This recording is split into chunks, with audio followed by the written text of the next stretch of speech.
ఆగండి ఆగండి వెళ్ళిపోమాకండి, వీడియో చూడండి. ఏం చేస్తున్నావు, ఏం పిండి వేస్తున్నావు అనుకుంటున్నారా? క్రిస్పీగా ఉండే రవ్వ దోశలు ఎలా చేయాలో అనేది నేను ఇక్కడైతే చేస్తున్నా.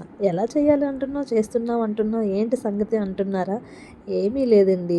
2 గ్లాసుల బియ్యం పిండికి హాఫ్ గ్లాస్ మైదా పిండి వేసి ఒక 2.5 గ్లాసులు ఇక్కడ రవ్వ అయితే వేసుకోండి. అలా అయితే ఒక గంట నానబెట్టామనుకోండి దోశలు చాలా బాగా వస్తాయి అన్నమాట. ఇంకా పల్లీలు కూడా ఫ్రై చేసేసాను. ఎందుకక్క ఇప్పుడు నానబెట్టి మార్నింగ్ అంటున్నావు అనుకుంటున్నారా? మార్నింగ్కి 4 o'clock లేచి నేను నాస్తా వేయాలి. అప్పుడు కలిపి పెడితే బాగోదనేసి ఇప్పుడు 10:30 అవుతుంది. ఇప్పుడు పిండి అయితే కలిపేసి పెడుతున్నాను. ఇంకా రవ్వ అయితే బాగా సాఫ్ట్గా ఉంటుంది, దోశలు కూడా బాగా వస్తాయని. దోశలు అయితే బాగా వచ్చాయి, మీరు చూసి నవ్వుకోకండి.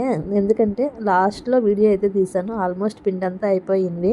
ఇంకా ఇక్కడైతే దోశ తిప్పేటప్పుడు ఒక చేతితో ఫోన్ పట్టుకోవడం వల్ల సరిగ్గా తిప్పలేకపోయాను. దోశలు అయితే సూపర్ టేస్టీగా వచ్చింది.